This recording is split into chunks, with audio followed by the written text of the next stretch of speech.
GOP political infighting is shaping the ever-changing 2016 race. Dr. Ben Carson even telling a group of diners the race is getting so ugly that candidates are like gladiators going into battle. What I call the ancient Roman Colosseum stage. Everybody wants to go to the Colosseum and see a fight. Nobody wants to think to that. Dr. Ben Carson taking a quick break from the campaign trail to go on the record from Aiken, South Carolina. Good evening, sir. Hi, Greta. Nice to see you. All right, Dr. Carson, tell me, today you made a statement about Muslims and democracy and schizophrenia. Can you explain that, please? Yeah, I basically said a Muslim who believes in all the tenets of Islam, including Sharia, would have a very difficult time embracing our Constitution and our values because they're at odds with each other. So someone then said, well, can't they do both? And I said, yeah, if they're schizophrenic, if they can go in both directions at the same time. Are there some Muslims who don't embrace, in your mind, American Muslims who don't embrace Sharia law, and thus, you know, that would be a different a different view? Yeah, absolutely. I mean, I grew up in Detroit. I knew lots of Muslims who embraced, you know, American values, and they were just like anybody else. Dr. Carson, I put on my Facebook page today asking for questions because we knew that you'd be a guest tonight, and so I thought I'd bring the voters in. And Benny Joe Durden Bassett says, to you, a question to you, Dr. Carson, who would you consider as your nominee to go before Congress for the seat as the next Supreme Court justice? So who would be someone you would sort of think about? Joyce Rogers Brown, I think, would be a good choice. But I think, you know, we should look at a whole host of different people.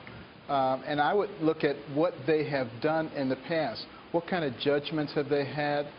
Who do they associate with? There's a lot you can tell about a person's life. And when they come to just do interviews for the position, they've been prepped on what to say. So I think the life is something that you can't necessarily prep somebody on. You can get a lot more information by looking at that. A lot of the 2016 nominees think that President Obama, while he certainly has the right and the duty under the Constitution to nominate someone for the Supreme Court, that there should be no hearings. Do you think there should be hearings or no hearings by the Republican-controlled Senate? Well, you know, they're not going to approve an ideologue. Now, if he's going to select somebody who's a strict constitutionalist, like Judge Scalia was, I suspect that they probably would be very willing to have hearings in a situation like that.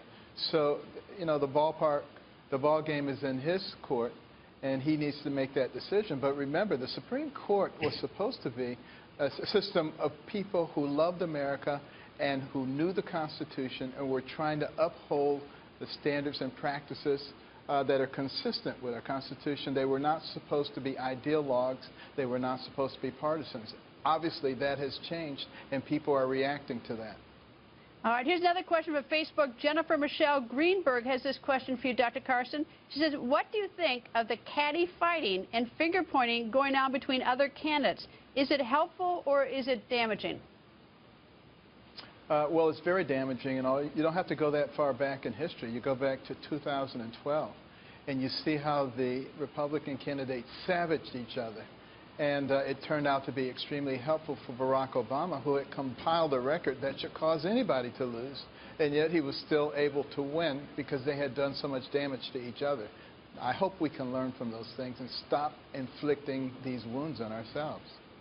In your campaign in South Carolina, do you get any different question than you got when you were in New Hampshire, Iowa? Is there anything that's sort of piquing everybody's attention down there? Well, I'm getting a lot more enthusiasm here than I had in New Hampshire, that's for sure. And, you know, a lot of people who think that things are going to change in our favor down here. So I'm optimistic about that. Dr. Carson, thank you for joining us, and good luck in the primary, sir. Thank you, Greta.